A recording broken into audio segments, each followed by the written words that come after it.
ఖైరతాబాద్ మహాగణేష్ నిమజ్జనానికి అన్ని ఏర్పాట్లు చకచకా జరుగుతున్నాయి. 9వ రోజు పూజలు అందుకున్న మహాగణపతిని నేడు హుస్సేన్ సాగర్ లో నిమజ్జనం చేయనున్నారు. 40 టన్నుల బరువు ఉన్న ఖైరతాబాద్ మహాగణపతి విగ్రహాన్ని హుస్సేన్ సాగర్ క్రేన్ నెంబర్ 4 వరకు తీసుకెళ్లడానికి భారీ ట్రాలీ సిద్ధం చేశారు. 100 టన్నుల బరువును తీసుకెళ్లగలిగే ట్రాలీపై 20 అడుగుల వెడల్పుతో స్టేజ్ ను సిద్ధం చేసి గణేష్ విగ్రహాన్ని ట్రాలీపై నిలిపారు. ఉదయం 6 గంటల నిమజ్జన కార్యక్రమం మొదలవగా 2 రోజుల ముందు నుంచే ఖైరతాబాద్ శోభయాత్రకు సంబంధించి రూట్ ను పరిశీలించారు.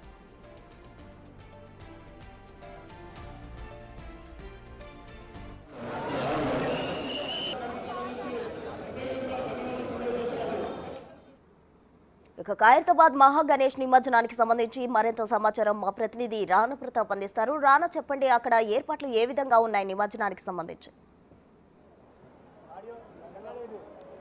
సో ప్రస్తుత ఖైరతాబాద్ మహాగణపతి శోభాయాత్రకి సర్వం సిద్ధమైనటువంటి పరిస్థితి కనపడతాం. మన విజువల్లో చూస్తున్నాం. ఇప్పటికే ట్రాలీ మీద క్రేన్తో ఇక్కడ స్వామివారిని అక్కడ పెట్టినటువంటి పరిస్థితి కనపడుతుంది. ముఖ్యంగా నిమజ్జనానికి కూడా పూర్తి స్థాయిలో కూడా అన్ని ఏర్పాట్లు కూడా చేశారు. దాదాపు 700 మంది దాకా కూడా ఇక్కడ పోలీసులు ఈ యొక్క శోభాయాత్రకి రక్షణగా నిలిచారంటే అర్థం చేసుకోవచ్చు. ఎంత పెద్ద స్థాయిలో పటిష్ట బందోబస్తును ఏర్పాటు చేసినటువంటి పరిస్థితి కనపడుతుంది.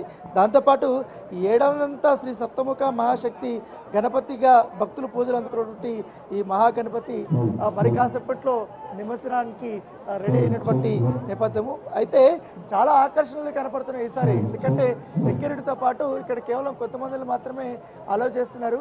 ఈసారి క్రెయిన్స్ని కానీ ట్రాలీని కానీ చాలా అద్భుతంగా కూడా ఈసారి రెడీ చేసినటువంటి నేపథ్యము. ముఖ్యంగా మొదటి నుంచి కూడా చూస్తున్నాం. ఎందుకంటే ఈ యొక్క బడా గణేష్కు ప్రత్యేకతలు రైట్ సైడ్ కానీ లెఫ్ట్ సైడ్ కానీ చాలా అద్భుతమైనటువంటి ప్రతిమలు కూడా ఏర్పాటు చేసినటువంటి పరిస్థితి కనపడుతుంది. ముఖ్యంగా కుడివైపు శ్రీనివాస కళ్యాణము, అలాగే ఎడమవైపు పార్వతీ కళ్యాణం ఉట్టిపడేలా కూడా వాళ్ళు ఇక్కడ ఏర్పాటు చేయడం జరిగింది. దాంతోపాటు ఈ భారీ విగ్రహం కాళ్ళ వద్ద అయోధ్య బాలరాముడి విగ్రహం ఏర్పాటు చేయడం వల్ల అదొక అద్భుతమైనటువంటి సన్నివేశంగానే చూడొచ్చు. ఎందుకంటే చాలా అందంగా కూడా అది కనిపిస్తున్నటువంటి నేపథ్యం అయితే కనపడుతుంది. ఎందుకంటే ఎప్పుడైతే అయోధ్యలో ఆ బలరాముడిని ప్రతిష్టాపన చేసిన తర్వాత ఎంత అద్భుతంగా కనపడిందో ఇప్పుడు కూడా అదే రూపంలో చాలా స్పష్టంగా కనపడుతున్నటువంటి పరిస్థితి అయితే కనపడుతుంది.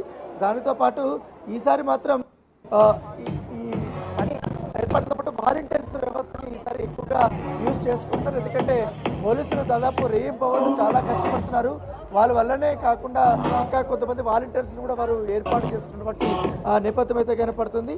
అయితే ఈసారి మాత్రం చాలా తొందరగానే ఈ నిమజ్జనం చేశారనేసి కూడా అధికారులు భావిస్తున్నటువంటి పరిస్థితి కనపడుతుంది. అయితే ఖచ్చితంగా కూడా 11 గంటల లోపలే ఈ యొక్క నిమజ్జన కార్యక్రమాన్ని అయిపోవాలని అధికారులు భావిస్తున్నారు. దానితో పాటు ఇప్పటికే ఈ ₹1 పైగా కూడా ఈ బడా గణేష్ విగ్రహం ఏర్పాటు కోసము మొత్తం ఈ ఉత్సవ కమిటీ కూడా ఏర్పాటు చేసినటువంటి పరిస్థితి కనపడుతుంది.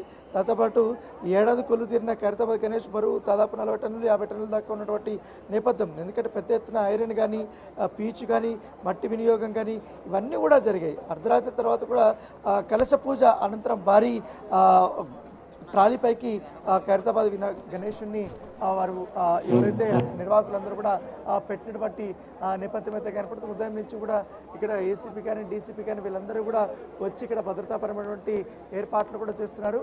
మరి సేపట్లో ప్రారంభించడానికి అక్కడ కొబ్బరికాయ కొడుతున్నారు, హారతి ఇస్తున్నటువంటి విజువల్ని మనం చాలా స్పష్టంగా కూడా చూస్తున్నాం.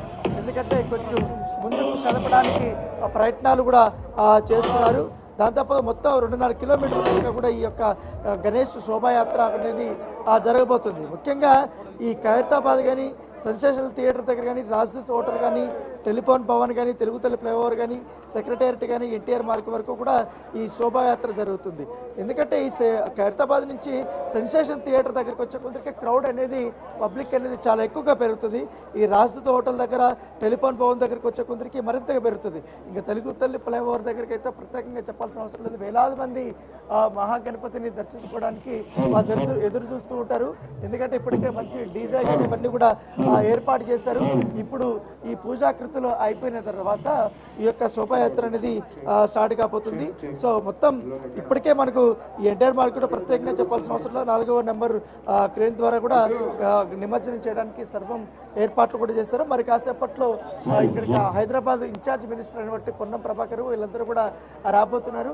ఈ శోభాయాత్ర జరుగుతున్నటువంటి తీరు గురించి కానీ అవన్నీ కూడా వాళ్ళు అధికారులతో కూడా పర్యవేక్షించబోతున్నట్టుగా మనకు తెలుస్తుంది.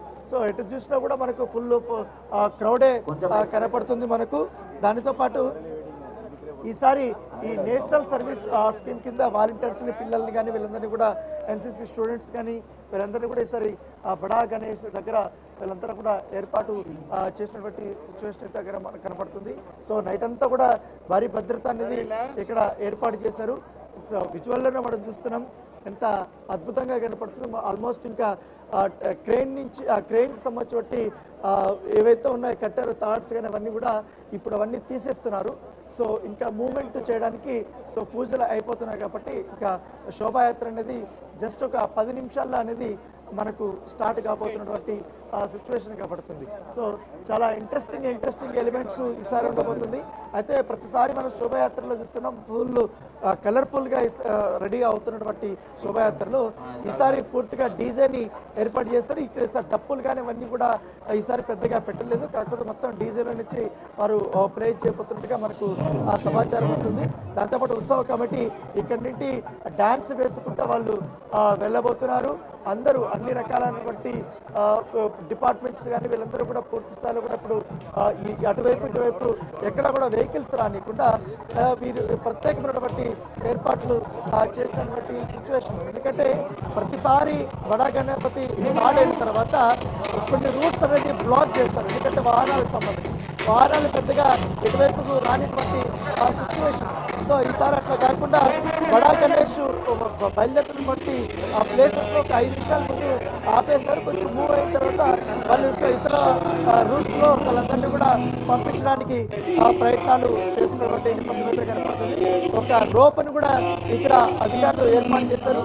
ఎవరిని కూడా లోపలికి పెద్దగా వెళ్ళలేకుండా కేవలం కొంతమంది అధికారులు అదే ఉత్సవ కమిటీకి సంబంధించిన వారు మాత్రమే ఇక్కడ ఉన్నారు. ఇక్కడ ఏసీపీ కానీ డీసీపీ కానీ వీళ్ళందరూ కూడా పూజలు ఇప్పుడే చేస్తున్నారు. పూజలు చేసి ఇంకా శోభాయాత్ర స్టార్ట్ అవుతుంది. సో చాలా స్పష్టంగా మనం చూస్తున్నాం. దాదాపు ఇన్ని రోజుల పాటు దాదాపు 9-10 రోజుల పాటు కూడా ధూప దీప నైవేద్యాలను పూజలు అందుకున్నటువంటి ఈ గణపతి ఇప్పుడు నిమజ్జనానికి వీళ్ళు రెడీ అయినటువంటి సిచ్యువేషన్ అయితే కనపడుతుంది. సో ఆఫీసర్స్ కానీ వీళ్ళందరూ కూడా ఉన్నటువంటి రకంగా ఒకసారి సో మనం చాలా స్పష్టంగా చూస్తున్నాం. సో నిర్వాహకులు కానీ వీళ్ళందరూ కూడా ఇప్పుడు అందరూ కూడా బయలుదేరుతున్నారు. 1 by 1 అనంతరం కూడా శోభాయాత్రకి రెడీ అయింది కాబట్టి సో అధికారులు కూడా కొంచెం తొందరగానే ముందుగా సాగాలనేసి కూడా వాళ్ళు చెప్తున్నారు. ఎందుకంటే ఎక్కువసేపు ఎక్కడా కూడా ఆగకుండా ఉండాలనే ఉద్దేశంతో కూడా వాళ్ళు ఉన్నారు. ఎక్కువసేపు ఆగితే కొంచెం గందరగోళమైనటువంటి వాతావరణం ఉండే అవకాశం ఉంది. ఎందుకంటే తోపులాట జరిగే అవకాశం ఉంది. ఎందుకంటే ఇక్కడ ఉన్నటువంటి సెక్యూరిటీ సిబ్బంది కానీ వీళ్ళు కానీ అందరూ కానీ చాలా ఎక్కువ మంది ఉంటారు కాబట్టి ఆ ఇబ్బంది లేకుండా చేస్తున్నారు. Thank you Rana.